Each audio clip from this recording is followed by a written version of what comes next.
I'm going to go next to Joe Gomez, who, just a reminder, everyone, is 21 years old. 21. Oh my God. He looks older than Tom, and that's saying something. it's only his honky tonk man sides that I think that makes him at the age of. I think he might be the best defender in the world. So I don't want to get carried away. There was a part that it was a perfect. It was a 10 out of 10 performance. The only thing that even marginally let him down, and didn't really let him down because it was fine, was he played a bit of a silly pass to Fabinho and put him under pressure. But I think that was because Fabinho was so big that he couldn't see the guy behind him that was right on his heels. He made up for it though. He stopped the cross and they'd like give away a goal kick. So. Exactly. I said to Chris before we started that I was trying to think of who might be the best, the man of the match, and I thought there was no one better than Joe Gomez on the pitch. He might not have been man of the match because we had so many good players, but there was no one put in a better performance. He was absolutely brilliant. There was a point where there's a lad who sits next to me or stands next to me in the European games, and we just turn around and laughing to each other. There's two passes he plays from centre half, and one of them is like a hooked ball where he's in a bit of trouble and he hooks it out to the fullback, perfect. And he does another one where he plays like a ball.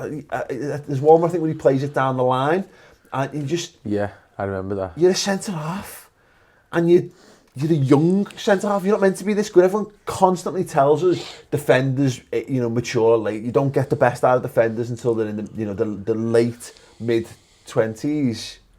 I don't know what this lad's ceiling is. I think he's pissed off with the midfield, to be honest with you. I think he's got the ball and he looks at Wijnaldum and Fabinho and goes, he's a good but I'll be honest, I can probably just play the ball into Firmino without you, and I'm just going to do that. Is that all right with you? And Wijnaldum and Fabinho go, yeah, go ahead. Sam, let's just do it. And 5 times a game he does it. And we're on the attack, and he's got this, I was saying it when Man City were playing us, and there's a pass where the centre-half plays it to the centre midfielder, and it's really disrespectful because you shouldn't play the ball to that player because he's marked. Joe Gomez does it all the time. He's fucking disrespectful to the opposition in the passes that he chooses to make. Joe Gomez picks the ball up at centre-half, dribbles past their forward, dribbles past their attacking midfielder, dribbles towards their winger.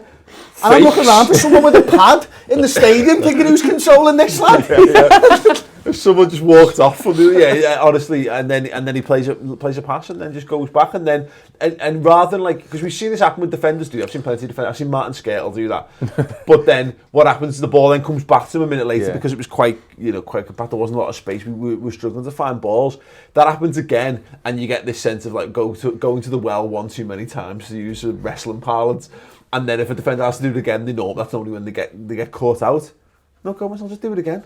And again and again and again. He was...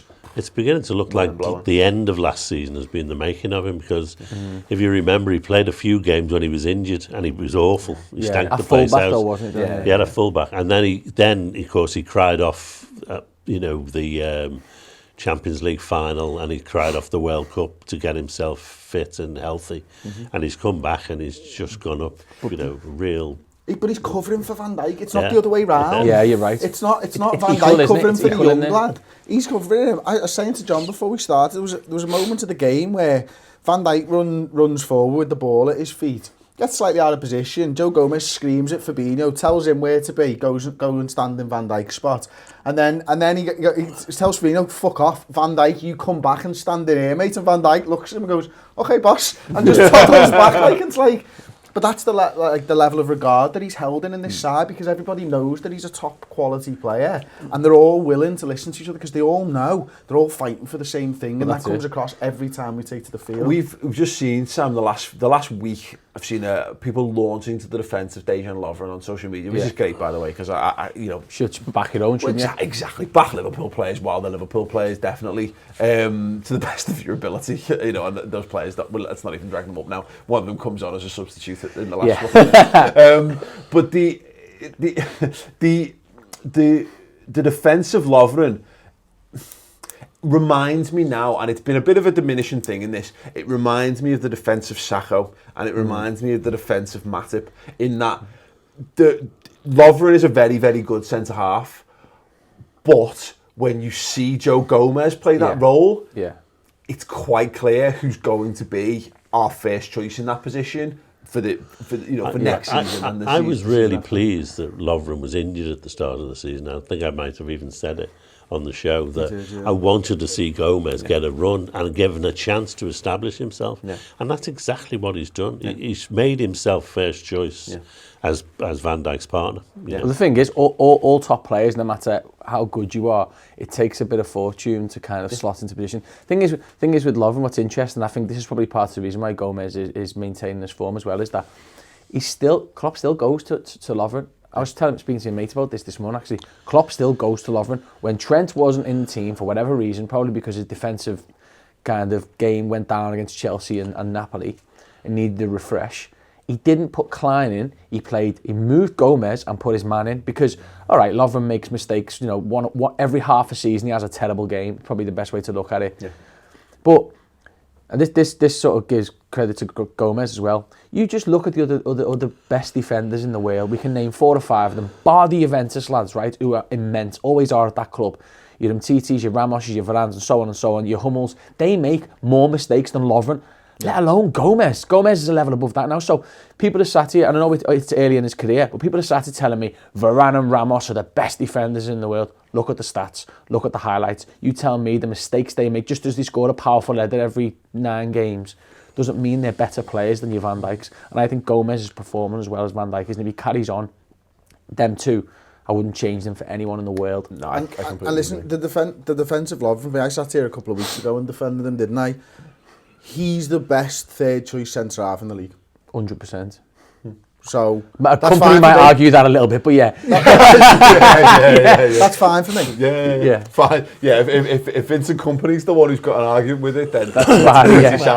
I think Tottenham probably have a better one, but yeah, well, you know, well, Sanchez he makes loads of mistakes as well, though, doesn't he? But they've got. I mean, the point I was thinking of Alderweireld is usually their third. But the point is, I think he's been playing. The point is, he has been playing. The point. What's the name's injured? The point is, we're to split hairs over it. You know, it's irrelevant. We're in a good position with that, but it showed me, like I say, it showed me the difference. I think Joe Gomez has been excellent at right back actually the last couple of games that he's played there. He's been better than I think he's been in playing more consistently. Yeah. I think he's been better on the front foot. He just looks so good, and I've been dead impressed with him. And I think Lovren's been really good the last couple of games as well. But it comes down to, I say, the Sakho thing. I liked Sakho. I thought Sakho was a really good player, and even though he was so ungainly, I could put that aside because I looked at the end product and I thought he was fine. I liked Matip because even though again he's a bit ungainly, I thought he looked a good footballer. And when Lovren's doing his thing, I can put it aside because he wins headers and he's a big game. Strong, he's a big game player. But it's those. Joe Gomez doesn't give me any heart-stopping moments. Yeah. It's like you said earlier about Gini Wijnaldum.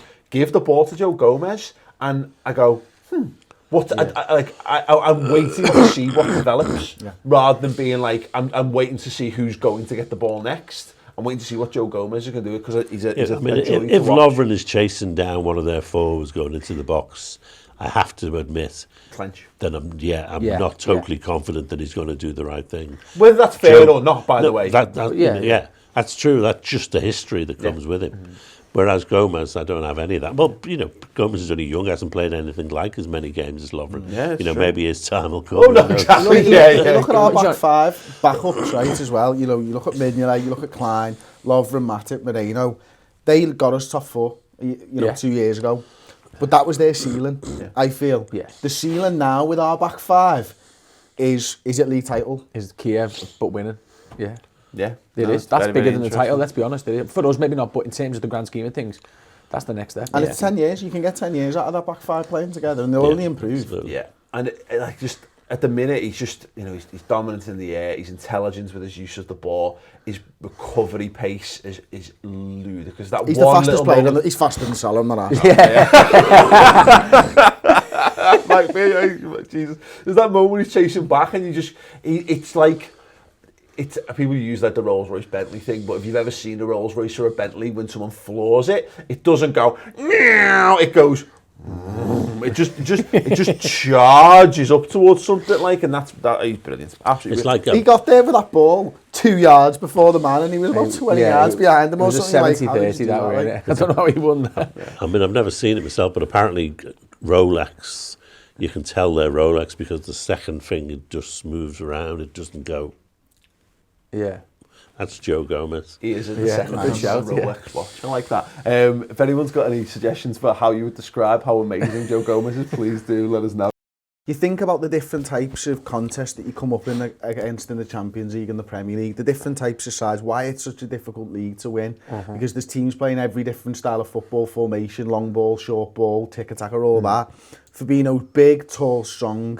I want to see him in there against Cardiff when they're lumping balls and in. Man United and, you know, well, maybe not so much Chelsea this year, but, you know, those kind of teams, they're physical teams away at Red Star. Yeah. When we've got the Man Cities and your Barcelonas, you know, if we get them in the Champions League, for me, I probably wouldn't pay Fabinho because once someone's past them, the other lads are more likely to be able to drop. You know, it's a much faster game, isn't it? Yeah. So it comes back to horse for courses, but I agree with you though. As soon as there's any physicality, he's in there. And we've needed that for years. When was the last time we had a DM who could tackle like that?